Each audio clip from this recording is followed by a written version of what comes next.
Très bien, donc bonjour à tous. Donc moi je vais donc continuer sur cette sur la description effectivement du projet, donc notamment du projet Prémis, qui vous allez voir a un certain nombre de complémentarités avec ce qu'a présenté Patricia, notamment sur le syndrome de Brugada. Et ce projet Prémis, donc est donc l'intitulé c'est Pôle de recherche en médecine mitochondriale. Et tout d'abord, juste un point sur la mitochondrie, pour ceux qui, effectivement, ne sont pas forcément très familiers avec la mitochondrie.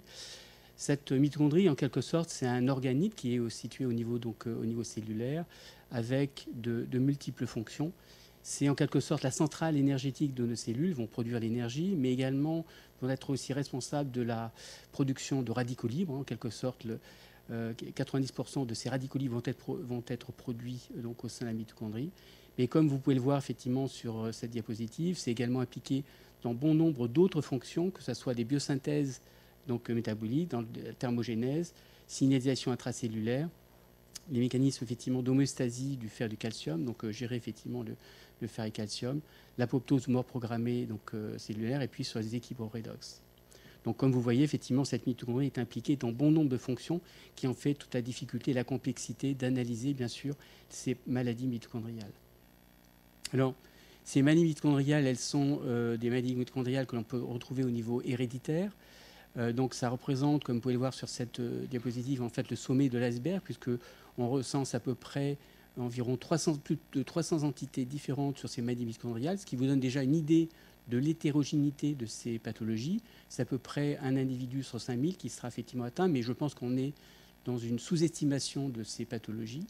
Mais ce qui est important, c'est que de ce sommet de l'iceberg, il y a aussi effectivement le reste, et notamment l'implication d'un mauvais fonctionnement mitochondrial, de cette production énergétique, dans d'autres maladies rares, mais également dans le diabète, dans les maladies métaboliques, également retrouvées dans le dysfonction mitochondriale, dans le cancer, dans les maladies neurodégénératives, Parkinson, Alzheimer, et puis également retrouvées dans le vieillissement, ce qui a fait penser effectivement que cette mitochondrie finalement pouvait être représentée en quelque sorte une horloge biologique de la cellule, c'est-à-dire que plus la capacité à produire de l'énergie diminue au fur et à mesure de l'âge, plus effectivement ça sera associé effectivement à ce processus de vieillissement. Alors le projet Prémis, pour revenir sur ce projet, donc c'est un projet également qui a été financé donc, par la région dans le cadre d'un Connect Talent. Donc le but était de créer un pôle de recherche international sur la médecine mitochondriale, et notamment en particulier pour les maladies communes, vous l'aviez compris pourquoi. Et c'était effectivement de transposer le savoir-faire que l'on avait pu acquérir donc, à Angers depuis maintenant de nombreuses années sur ces maladies mitochondriales rares, à adapter à ces maladies mitochondriales communes. Le but essentiel, vous allez comprendre pourquoi, il n'y a absolument pas de thérapie pour ces pathologies, un peu comme pour le syndrome de Brugada. Et bien évidemment, c'était de développer des thérapies qui soient spécifiques et innovantes. Et puis, dans ce contexte-là, également, au niveau donc, régional, fédérer une dynamique qui soit pluridisciplinaire, qui a effectivement d'une recherche fondamentale en santé jusqu'à des applications cliniques avec des applications translationnelles. Le constat également, donc, dans le cadre de la création de ce pôle de recherche, c'était qu'il n'y avait pas de centre de médecine mitochondriale en France focalisé sur les maladies communes, donc d'où l'importance effectivement de le mettre en place. Et puis ça représentait aussi un enjeu de société majeur, puisque vous savez tous effectivement qu'il y a un vieillissement de la population, pas simplement en France, mais également dans les pays développés. Donc l'objectif était bien sûr de créer ce pôle de recherche de médecine mitochondriale à visibilité internationale. Alors, ce projet a été financé en 2014. On arrive maintenant à la fin de ce financement. Et justement, grâce au développement de ce projet, en 2016, on a créé effectivement l'Institut Mitovasc, qui cette fois regroupe en fait une unité, l'Institut Mitovasc à Angers, avec deux équipes. Une première équipe Mitolab, donc dirigée effectivement par Guy Lennartz, qui est vraiment l'équipe mitochondriale, et puis une partie cardiovasculaire, effectivement, plus sur la partie vasculaire. Donc ça a permis effectivement de créer, justement grâce à ce projet Prémis, toute une sorte de boîte à outils où on a pu mettre en avant un certain nombre d'outils qui pouvaient servir justement à l'analyse de type omique, avec de la génomique, de la génétique, de la métabolomique, de la biochimie. Pareil donc sur la partie cardiovasculaire. Et bien sûr, cette boîte à outils, en quelque sorte, notamment sur la partie mitochondriale, est en train d'être utilisée pour un certain nombre de projets translationnels notamment avec des services cliniques du CHU d'Angers, dans un certain nombre de pathologies, dont des pathologies communes, comme le glaucome ou l'infertilité. Alors, bien sûr, sur les maladies mitochondriales, un petit peu comme vous avez pu le voir pour le syndrome de Brugada, on a un certain nombre de challenges à relever. Le premier challenge, comme pour le syndrome de Brugada, c'est bien sûr l'hétérogénéité clinique que vous pouvez observer. Donc, où on a effectivement un individu qui va être atteint d'une maladie mitochondriale, qui va être atteint, toutes les organes pourront être concernés. Ça va bien sûr toucher les tissus qui sont fortement consommateurs d'énergie, on comprend pourquoi, donc le cerveau, le muscle, l'œil. Et cette symptomatologie va être extrêmement variable, avec donc différents organes atteints, avec un âge de début qui va aussi varier en fonction effectivement des patients. Ça peut survenir à la naissance, durant l'enfance, mais également donc à l'âge adulte. Et puis, en règle générale, ce sont des pathologies qui vont s'aggraver avec l'âge. Le deuxième challenge, bien sûr, c'est la génétique complexe de ces maladies mitochondriales. Ici, vous avez une représentation donc 3D qui a été faite dans le laboratoire. Ici, vous avez une cellule avec le noyau, donc qui comprend donc toute l'information génétique, le patrimoine génétique ici en bleu. Et tous ces longs filaments que vous observez ici en vert, ce sont les mitochondries, quelques centaines à quelques milliers de mitochondries donc par cellule. Et vous avez ici, si vous observez bien, effectivement, quelques points rouges qui représentent un peu d'ADN mitochondrial, qui fait qu'effectivement, une maladie mitochondriale pourrait être à l'origine effectivement de mutations survenant effectivement sur cet ADN mitochondrial ou effectivement dans d'hérédité, donc au niveau nucléaire, au niveau de ce noyau. Bien évidemment, ça implique également une complexité de la physiopathologie, de la compréhension des mécanismes à l'origine de ces maladies mitochondriales. Et comme je le disais, et comme ça a été aussi précisé dans le syndrome de Brugada, malgré les efforts qui ont été faits depuis plus de 30 ans, on n'a actuellement pas de traitement effectivement disponible, à part quelques traitements symptomatiques, et que l'atout, effectivement, ou en tout cas l'espoir que l'on peut mettre, effectivement, c'est de pouvoir, par une évaluation justement, par une biologie intégrée, donc mitochondriale, pouvoir apporter un certain nombre de réponses, et notamment par l'apport des techniques de type omique, sur lesquelles je vais revenir. Donc, quel peut être justement l'apport de ces nouvelles approches apportées par les technologies dites omiques? Donc, pour résumer, ici, on va de la cellule jusqu'à effectivement l'homme. Vous voyez effectivement qu'au niveau cellulaire, on va pouvoir effectivement interroger finalement maintenant avec les nouvelles technologies le génome, la totalité du génome. Donc, ce sera les approches de type génomique. L'expression de ces gènes, justement, pourront être analysées par des approches de type transcriptomique ou épigénétique. Et puis, ces gènes vont être responsables de la synthèse de protéines. Et ces protéines vont être aussi pouvoir être analysées par des analyses globales, donc de type protéomique. Ces protéines, très souvent, sont responsables de synthèse. Elles vont synthétiser, par exemple, des métabolites qui pourront aussi être quantifiés par des approches de type métabolomique. Et puis l'ensemble de ces cellules qui se regroupent effectivement vont donner effectivement l'individu en lui-même, et avec l'observation effectivement de tout ce qui est phénomique ou de toutes les données cliniques, symptômes effectivement que l'on peut observer chez le patient. Alors l'intérêt en médecine, bien évidemment, dans ce contexte, c'est de pouvoir identifier, on en a parlé ce matin, ces biomarqueurs de maladies. Des marqueurs que, comme on l'a dit, peuvent être de type diagnostic, prédictif ou pronostic, qui nous permettent de suivre l'évolution donc de la maladie et puis donc le suivi de thérapeutique. Le problème, ce n'est pas ces technologies, puisqu'elles sont maintenant en place, elles sont effectivement fonctionnelles. L'enjeu, bien évidemment, et ça on l'a répété, c'est l'analyse et l'interprétation de ces données en grand nombre, de données biologiques, et d'où l'importance effectivement de la mise en place de nouveaux algorithmes pour justement gérer l'ensemble de ces données avec ces nouveaux outils donc bioinformatiques.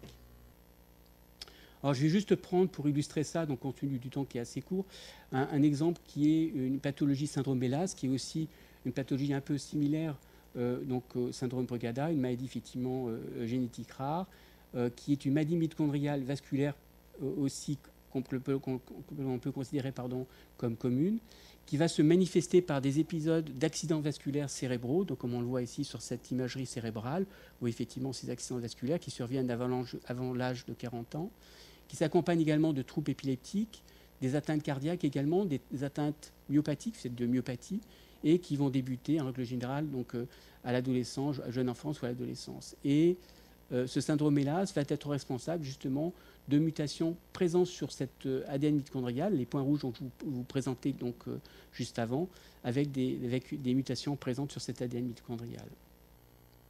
Alors, ce qui a été fait, effectivement, c'est de pouvoir essayer d'apporter un certain nombre d'informations complémentaires par une approche combinée, dite multi-omique, où on va justement analyser les différents niveaux d'analyse que l'on peut faire, soit au niveau donc, génomique, soit au niveau métabolomique, pour identifier un certain nombre de métabolites qui pourraient être des biomarqueurs justement pour cette pathologie, et puis des analyses sur l'expression de ces gènes, soit par des analyses transcriptomiques ou méthylomiques.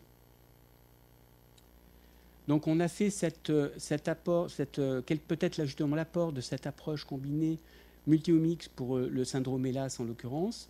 Donc dans ce modèle-là, c'est une étude pilote qui a été menée maintenant depuis à peu près 2 ans effectivement dans le laboratoire. On a un certain nombre de modèles cellulaires et en règle générale, on se contente effectivement d'avoir une caractérisation mitochondriale de ces modèles cellulaires qui sont porteurs effectivement de l'anomalie responsable de ce syndrome MELAS par une caractérisation, je dirais, mitochondriale qui soit effectivement plutôt commune. Ce qui a été fait effectivement dans ce cadre-là, c'est justement d'associer cette approche dite multi-omique avec une approche combinée de génomique. On analyse effectivement les 20 000 gènes de l'individu. Transcriptomique, vous analysez l'expression de ces 20 000 gènes. La métabolomique, là, on était plutôt sur une métabolomique ciblée, c'est-à-dire qu'on analysait à peu près 200 métabolites, notamment dans ces conditions. Et puis l'analyse également méthylome. Donc cette approche multi-omique a été extrêmement lourde, compliquée, où on a dû faire appel à beaucoup de collaborations justement pour nous aider à essayer de tirer le maximum d'informations justement de cette approche multi-omique et qui met en avant l'importance de la mise en place de nouveaux algorithmes pour justement nous permettre d'avoir cette approche multi-omique de manière un petit peu automatisée. Et donc ça a été effectivement relativement long, mais cette approche en tout cas avec une approche où on a passé je dirais, des semaines et des mois à faire cette analyse, nous a permis, in fine, effectivement, d'identifier, je vous le fais court, puisque effectivement, il y a eu beaucoup de travail et beaucoup de résultats, d'identifier en tout cas un certain nombre de biomarqueurs qui nous ont permis, effectivement, d'avoir ces biomarqueurs qui sont manifestement, potentiellement, qui marquent en fait un statut de la maladie. Et bien évidemment, l'étape suivante qui est en cours d'être réalisée, c'est d'analyser maintenant, de passer chez le patient et d'analyser effectivement des cohortes de patients MELAS avec bien évidemment là aussi toutes les données cliniques, paracliniques, radiologiques que l'on peut imaginer pour des analyses de cohortes de patients. Bien évidemment, le but, c'est de pouvoir confirmer l'intérêt de ce biomarqueur qui a pu être identifié par cette approche multi-omique, d'une part pour le suivi des patients, et aussi pour tester un certain nombre de molécules candidates. Puisque effectivement, l'identification d'un biomarqueur est une chose importante, mais ce qui nous intéresse, comme vous l'avez compris, c'est également de pouvoir identifier des thérapeutiques pour ces patients. Donc pour répondre à cette question, on a aussi un deuxième projet qui est fait aussi en parallèle, qui est un projet dit appelé Theramic, qui est financé par l'AFM Téléthon, qui considère effectivement que ce projet est un projet stratégique pour l'AFM, avec un projet qui a démarré à peu près depuis maintenant 2 ans, qui est du criblage thérapeutique de la levure à l'homme. Donc l'idée, c'était d'avoir la possibilité de cribler effectivement sur des modèles levure. Donc un modèle levure, c'est quelque chose, c'est la levure du boulanger en quelque sorte, mais un organisme extrêmement simple, facile à cultiver, facile à analyser, où un certain nombre de mutants porteurs effectivement d'anomalies mitochondriales ont pu être créés. Et ces mutants ont pu être criblés avec justement des banques de molécules, des chimiothèques publiques et privées, dont la particularité c'est d'avoir effectivement un AMM, c'est-à-dire une autorisation de mise sur le marché. C'est ce que disait également Patricia. Donc le fait d'avoir cette autorisation de mise sur le marché nous évite de passer par toutes les phases de toxicologie, effectivement, qui prennent souvent des années, qui coûtent effectivement des millions d'euros. Et là, c'est du repositionnement, comme le disait Patricia, repositionnement thérapeutique, et donc beaucoup plus facile effectivement à utiliser chez les patients, puisque effectivement l'agence de biomédecine, ou en tout cas les organismes réglementaires, nous autoriseront de manière relativement simple, parce que, comme je le disais encore, ces patients ne disposent pas de thérapeutique. Et puis, une fois qu'on a traité avec ce criblage, on a un deuxième niveau qui est plutôt cette fois sur un ver qu'on appelle un hématode, qui est Ceratopsis elegans, qui nous permet effectivement de confirmer les faits avant cette fois de passer soit à Angers, soit à Necker à Paris, de passer sur des cellules humaines ou des modèles murins de fonction effectivement de la disponibilité de ces modèles.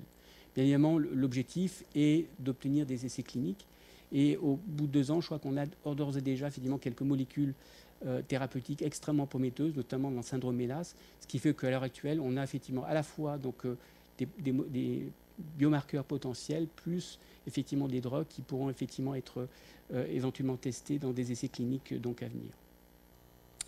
Donc, comme vous voyez, effectivement, on évolue vers une médecine personnalisée ou une médecine de précision. Je pense que c'est peut-être plus juste de parler de médecine de précision, où on s'est aperçu que pour une même dysfonction mitochondriale, la réponse au traitement seront probablement différentes, dépendant effectivement d'autres facteurs effectivement, qui sont aussi à prendre en compte.